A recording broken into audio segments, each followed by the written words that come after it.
Drew Dober, Bobby Green. That's going to be an underrated banger. Drew Dober minus 150, Bobby Green plus 130. Drew Dober opened at 110 each way, and the bettors have smashed it in his favor. I get pretty good reads on Bobby Green. His head movement is very unique, unlike any other. Very, very good distance management.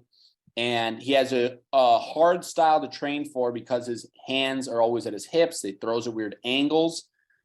Drew Dober on the other side, obviously we know what he's all about. He's game. He's got a granite chin. He stands in the pocket. His Muay Thai is terrific. Muay Thai is terrific. Trains at elevation. Yeah. Capable grappler.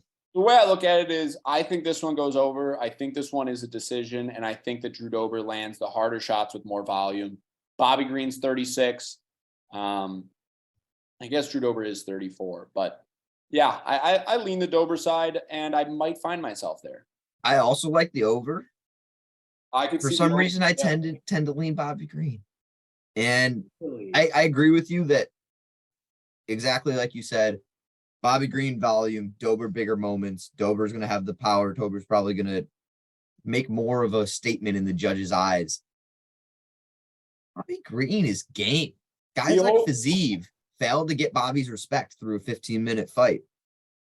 Yeah, I called that, but this is a different type of strike because Fazeev works at range, and that's where Bobby Green's best because he relies on head movement.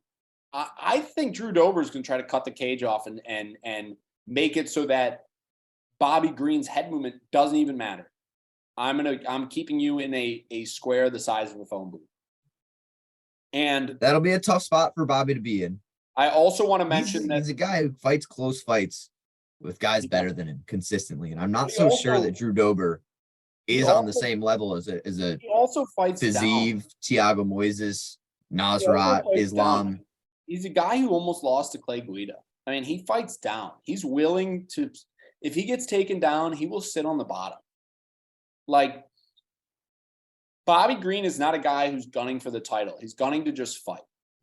And that's fine. But, like, it's similar to Kevin Holland in my mind.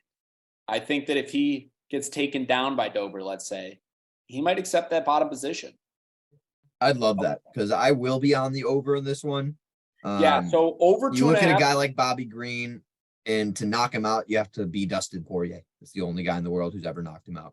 Yeah. So I don't think that Drew Dober does. No, Drew Dober does not. He's over. The over 2.5 is minus 180, and the fight to go to decision is minus 150 over on DraftKings. Do you have a preference? I'll probably be on the 2.5, like the 175, 180. Yeah, 180. Okay. Can't hurt.